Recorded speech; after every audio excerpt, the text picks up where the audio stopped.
Friends అందరికీ welcome to my YouTube channel.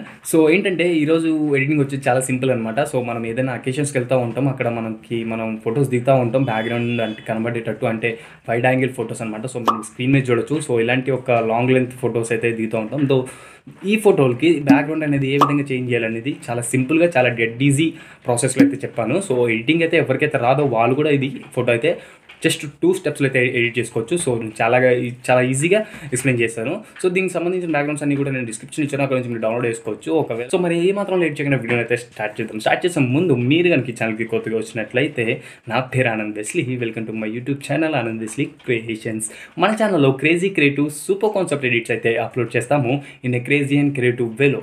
If you're a creative person consider subscription, పక్కన ఉన్న గంట button నొక్కండి. సో దట్ నేను ఎప్పుడైతే వీడియో పెడతానో మీకు వెంటనే నోటిఫికేషన్ అనేది వస్తుంది.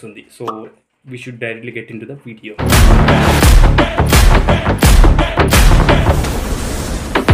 సో ఫ్రెండ్స్, నా ఫోటో వచ్చేసి ఇదనమాట. సో దీన్ని ఇప్పుడు మనం కట్ చేసుకోవాలి. సో కట్అవుట్ ఎలా చేయాలనేది చూపిస్తాను మీకు. సో ఫస్ట్ థింగ్స్ మనం ఏంటంటే కలర్ అనేది మనకు బ్యాక్గ్రౌండ్ ఏదైతే డౌన్లోడ్ చేసుకున్నామో దానికి సూట్ అయ్యేటట్టు చూడండి. ఈ విధంగా కలర్ అనేది చేంజ్ చేసుకోవాలి. మీరు ఫిల్టర్స్ కూడా వాడవచ్చు. సో నేను ఫిల్టర్ వాడకుండా సింపుల్గా అయిపోయేది ఎలా అనేది మీకు చూపిస్తాను. సో ఫస్ట్ మీరు పిక్సార్ట్ ఓపెన్ చేసి సో ఏదైతే మీ ఫోటో ఏదైతే ఉందో దాన్ని అయితే సెలెక్ట్ చేసుకోండి. సెలెక్ట్ చేసుకున్నాక సింపుల్గా టూల్స్ ఆప్షన్లోకి వెళ్ళి రీసైజ్ అయితే వేసుకోండి. సో ఎడిట్ చేసిన తర్వాత కూడా మనకి క్లారిటీ అనేది సేమ్ ఉంటుంది, తగ్గదు, డిక్రీస్ అవ్వదు అనమాట. సో చూడండి ఫ్రెండ్స్, ఇప్పుడు సింపుల్గా యాడ్ ఫోటోలోకి వెళ్ళిపోయి నేను సింపుల్గా ఫిల్టర్ అనేది యాడ్ చేస్తున్నాను. సో ఏంటంటే సింపుల్గా యాడ్ ఫోటోస్ డిస్క్రిప్షన్లో మీకు అన్ని లింక్స్ ఇచ్చాను, అక్కడ నుంచి మీరు డౌన్లోడ్ అయితే చేసుకోవచ్చు. సో ఇక్కడ గ్లో పిఎన్జీ ఏదైతే ఉందో దాన్ని అయితే యాడ్ చేసుకోండి. సో నేను యాడ్ చేసుకున్నాను. సో అంటే ఇది నా బ్యాక్గ్రౌండ్కి తగ్గట్టు ఉంది కాబట్టి ఈ పిఎన్జీని అయితే వాడుతున్నాను. మీరు వేరే కలర్స్ కూడా ఉంటాయి ఇందులో, అవి కూడా మీరు డౌన్లోడ్ చేసుకోవచ్చు. సో ఆల్రెడీ ఎలా డౌన్లోడ్ చేయాలంటే పిఎన్జీస్ బ్యాక్గ్రౌండ్స్ అని నేను ఆల్రెడీ వీడియో చేశాను, అక్కడ నుంచి మీరు చూసుకొని తెలుసుకోవచ్చు ఎవరైనా కొత్త వాళ్ళు ఉంటే.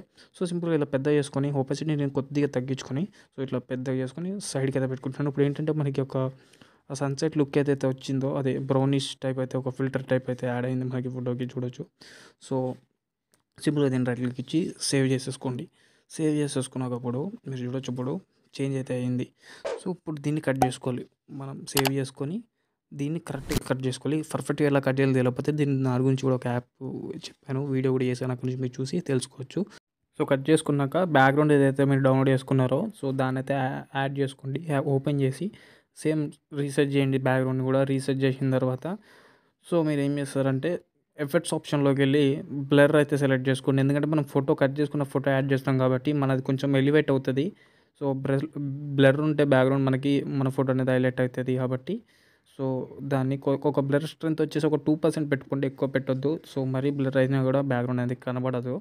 సో సింపుల్గా 2% పెట్టుకుని బ్లర్ సేవ్ చేసుకొని నెక్స్ట్ యాడ్ ఫోటోలోకి వెళ్ళి మనం కట్ చేసుకున్న ఫోటో ఏదైతే ఉందో దాన్ని అయితే యాడ్ చేయండి. యాడ్ చేసుకున్నాక ఇప్పుడు సింపుల్గా పెద్ద చేసుకొని ఆటోమేటిక్గా సెట్ అయిపోతుంది బ్యాక్గ్రౌండ్కి. ఒకవేళ సెట్ కాకపోతే కొంచెం అడ్జస్ట్ చేసుకోండి, కరెక్ట్గా ఇట్లా సెట్ అవుతుందని చెప్పేసి అడ్జస్ట్ చేసుకున్నాక సింపుల్గా చూడొచ్చు. ఇందాక ఫిల్టర్ యాడ్ చేసినా కదా అదే పిఎన్జీ పెట్టి. సో ఇప్పుడు దీనికి కరెక్ట్ సెట్ అయింది అనమాట. బ్రౌనిష్ ఇంకా బ్యాక్గ్రౌండ్కి సన్సెట్కి కరెక్ట్ సెట్ అయింది. ఇప్పుడు సింపుల్గా ఏం చేస్తారంటే సింపుల్గా రైట్ క్లిక్ ఇచ్చేసిండి. రైట్ క్లిక్ చేసిన తర్వాత సేమ్ మళ్ళీ యాడ్ ఫోటోలోకి వెళ్ళి సో గ్లో పిఎన్జీ ఏదైతే ఉందో దాని అయితే మళ్ళీ యాడ్ చేసుకుంటాను నేను. సో ఏదైతే మనకి రేస్ ఉంటాయో ఇప్పుడు బ్లెండింగ్ ఆప్షన్లోకి వెళ్ళి స్క్రీన్ సెలెక్ట్ చేసుకుంటే ఇప్పుడు మనకి ఏదైతే బ్లాక్ మొత్తం రిమూవ్ అయిపోయి సో ఇట్లా పడుతుంది కదా. ఇప్పుడు దీన్ని పెద్ద చేసుకుని ఇట్లా పెట్టుకుంటే గ్లో ఎఫెక్ట్ దానిది ఏదైతే ఉందో స్పార్కిల్స్ మన పిక్చర్ మీద పడుతుంది, పైన లేయర్ మీద పెట్టుకుంటే. సో దానికోసం అనమాట. సో చూడండి మీరు ఈ విధంగా యాడ్ చేసుకోండి. సింపుల్గా ఇట్లా యాడ్ చేసుకున్నాక సింపుల్గా డ్రా ఆప్షన్లోకి వెళ్ళి సింపుల్గా ఫోటోనే సేవ్ చేసుకోండి. సో వీడియోని అయితే తప్పకుండా లైక్ కొట్టండి ఫ్రెండ్స్. సో నెక్స్ట్ వీడియోతో మళ్ళీ అయితే మీ ముందుకు వస్తాను. So thanks for watching, have a nice day. So ఎవరైనా కొత్త వాళ్ళు ఉంటే ఛానల్కి తప్పకుండా సబ్స్క్రైబ్ చేసుకుని పక్కన బెల్ ఐకాన్ అయితే యాక్టివేట్ చేసుకోండి కంపల్సరీ. ఎందుకంటే నేను ఎట్లాంటి లేటెస్ట్ వీడియోస్ పెట్టినా మీకు మిస్ అవ్వకుండా ఉంటారు.